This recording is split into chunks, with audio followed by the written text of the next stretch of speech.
ओडिशार पूर्वतन मुख्यमंत्री और दृष्टिशाली नेता विजु पट्टनायक तिरोधाम दिवस को प्रबाद पुरुष दिवस भाव पालन करने बौद्ध जिला स्तरीय और कंटामूल निर्वाचन मंडल स्तरीय समावेश गंभीरतार सह आयोजित होता। कार्यक्रम में नेता माने विजुबाबू त्याग साहस और ओडिशा गढ़िबारे असाधारण अवदान को स्मरण करते। ओडिशार उन्नति युवशक्तिर सशक्तिकरण और आत्मनिर्भर राज्य गढ़िबारे विजुबाबू चिंताधारा आज प्रासंगिक बोली अभिभाषक मैंने कही। समावेश में बौद्ध जिलार विभिन्न अंचल दलीय कर्मी, युवा नेता, सामाजिक कर्मी और साधारण लोकों योगदान देखा मिलता। वक्ता माने विजुबाबू आदर्श को अनुसरण कर समाज सेवा और लोक कल्याणमूलक कार्य निरंतर नियोजित रहा आह्वान करते। कंटामूल निर्वाचन मंडल स्तर में आयोजित सभारे विजु पट्टनायक जीवन और कार्यकलाप उपर आलोचना कराई आदर्श को गाँ गाँ पर्यंत पहुंचाइबा संकल्प ग्रहण करा। शेष में समस्त उपस्थिति वर्ग विजुबाबू आत्मार शांति कामना कर नीरवता पालन करते। आज आमर ये विजु स्वर्गत विजु पट्टनायक जो श्राद्ध दिवस चलता एवं मान्यवर नवीन पट्टनायक निर्देश क्रमे सारा ओडिशा रे प्रत्येक निर्वाचन मंडल आरंभ कर अनेक स्थान रे भी आम विजु श्राद्ध दिवस पालन करा। तेणु ये आम जिले भी 3टी जगह भी आम श्राद्ध दिवस पालन कर रायगड़ा, गुणपुर, विषमकटक ठार कल्याण सिंह पटार होता। ये आपण मैंने देखुले जो प्रकार भाव जो विजुकर्मी माने जो पिला माने समस्ते एकत्रित होकर जो श्राद्ध दिवस किभली भाव पालन कर तार मुख्य उद्देश्य थिला जे आगामी दिन में किपरि भाव में आम संगठित होगा एवं आगू बढ़ा एवं स्वर्गत विजु बाबूंकर जो साहस एवं तांकर जो सचेतता किपरि भाव में अन्य मानक प्रेरणा जगैब एवं युवक साथी मानक किपरि भाव प्रेरित हेबे उत्तीचारण कर गोटे सौभाग्य प्राप्त होता है। समस्त जिला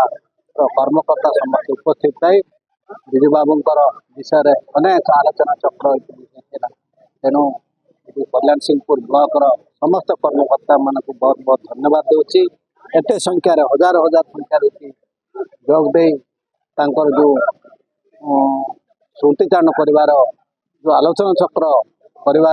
जो साफल्य मणति बहुत बहुत धन्यवाद। प्रभात पुरुष दिवस आज स्वर्गत विजु पट्टनायक से ओडिशार नेता नुहे भारत नुहे पृथ्वी वर्षर जननायक तिरोधान दिवस आज 38तम तिरोधान दिवस रे आज विषमकटक निर्वाचन मंडल केसिंगपुर ठारे आज श्राद्ध दिवस 29तम श्राद्ध दिवस को आम पालन कर अवसर में विषमकटक मुनिगुड़ा कोलनरा और रायगड़ा विभिन्न प्रांत बेसिकाली आमर केसिंगपुर समस्त विजु प्रेमी माने एवं नवीन प्रेमी एवं विजु जनता दल को भल पाउथबा व्यक्ति विशेष आज समस्ते आसी आज ये कार्यक्रम श्राद्ध दिवस कार्यक्रम साफल्य कर मो कही रखे जे विजु बाबू जे केवल पृथ्वी वर्ष ओडिशार नामटा को नहीं पहुंचे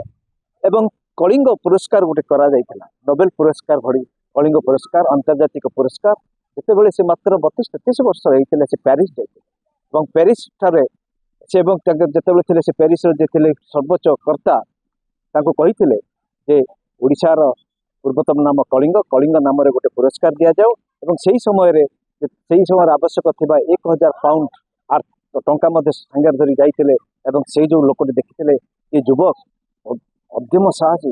एत सुंदर भाव आसुँच से कहते कलिंग नाम गोटे पुरस्कार देवाई एवं से सादर ग्रहण करते 1952 मसीह आज पर्यंत चिराचरित भाव में अविश्रांत भाव में कलिंग पुरस्कार बर्तमान दि जाऊँगी। यह गोटे कम गौरवर कथा यह व्यतीत ओडिशा विजु पट्टनायक पारादीप बंदर हो से इस्पात कारखाना हो से हीराकुद बंदर हो से आपंकर आलुमिनियम कारखाना हो कि हल मिग विमान कारखाना हो ये सबूर ये करने स्रष्टा होती स्वर्गत विजु पट्टनायक। तो आज ये श्राद्ध दिवस में श्रद्धांजलि ज्ञापन करने सहित समस्त विजु जनता दल विषमकटक निर्वाचन मंडल समस्त जनसाधारण आज भक्ति श्रद्धांजलि। बौद्धरू देवाशीष पालिया रिपोर्ट निरपेक्ष।